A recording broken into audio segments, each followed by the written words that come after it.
A special program was organized today at Shri Guru Ram Rai Inter College, Shahspur, on the occasion of the college completing 70 years.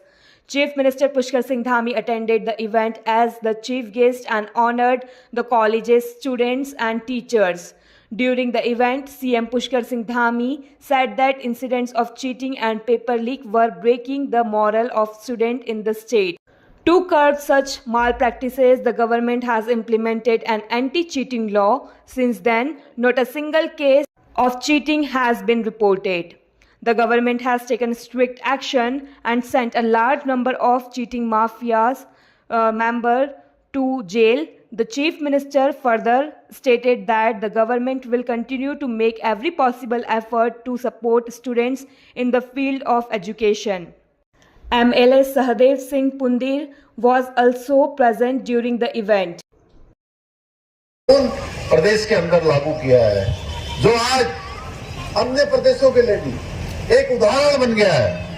आप सभी को याद होगा कि पहले किस प्रकार से परीक्षाओं में धांधली होती थी, पेपर लीक होते थे, जिससे प्रदेश के युवाओं का मनोबल टूट रहा था। लेकिन जब से हमने नकल विरोधी कानून लागू किया, तब से एक भी परीक्षा में पेपर लीक नहीं हुआ, जिसका परिणाम हुआ पिछले 3 वर्षों में 22,000 से अधिक अभ्यर्थियों को सरकारी नौकरियां मिलने में सफलता प्राप्त हुई है। और एक भी मामले में, किसी भी एक मामले में भी कोई नकल का मामला नहीं आया है। गरीब माता पिता के बेटे बेटियों का अब सपना पूरा हो रहा है। उनको एक विश्वास हो गया है कि उनकी प्रतिभा के साथ, उनकी योग्यता के साथ, उनकी क्षमता के साथ अब कोई नकल माफिया खिलवाड़ नहीं कर पाएगा।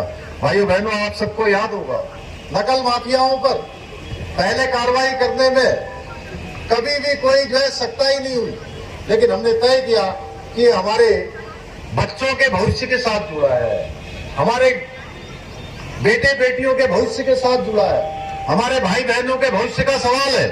हम इसमें पीछे नहीं हटेंगे और हमने नकल माफिया पर कड़ा प्रहार किया। 100 से ज्यादा नकल माफियाओं को जेल की सलाखों के पीछे भेजने का काम किया। उसी का परिणाम है कि मुख्यमंत्री बालासाहेब योजना प्रारंभ की है। हमारी सरकार विद्यालयों के साथ ही विश्वविद्यालयों एवं महाविद्यालयों में भी इंफ्रास्ट्रक्चर को निरंतर सुदृढ़ करने का प्रयास कर रही है।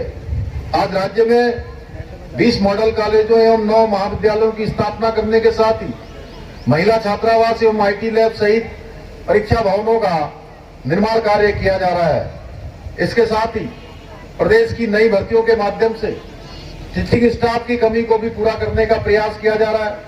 भाइयों बहनों, हम प्रदेश में शिक्षा के साथ साथ खेलों पर भी विशेष ध्यान दे रहे हैं। चाहे 8 वर्ष की उम्र से ही प्रतिभावान खिलाड़ियों को छात्रवृत्ति देकर उन्हें निखारने का कार्य करना हो, प्रदेश में सैकड़ों करोड़ रुपए की लागत से स्टेडियम एवं खेल सुविधाओं का निर्माण करना हो, या फिर चाहे राष्ट्रीय स्तर की प्रतियोगिताओं में मेडल लाने वाले खिलाड़ियों को सरकारी नौकरी देने की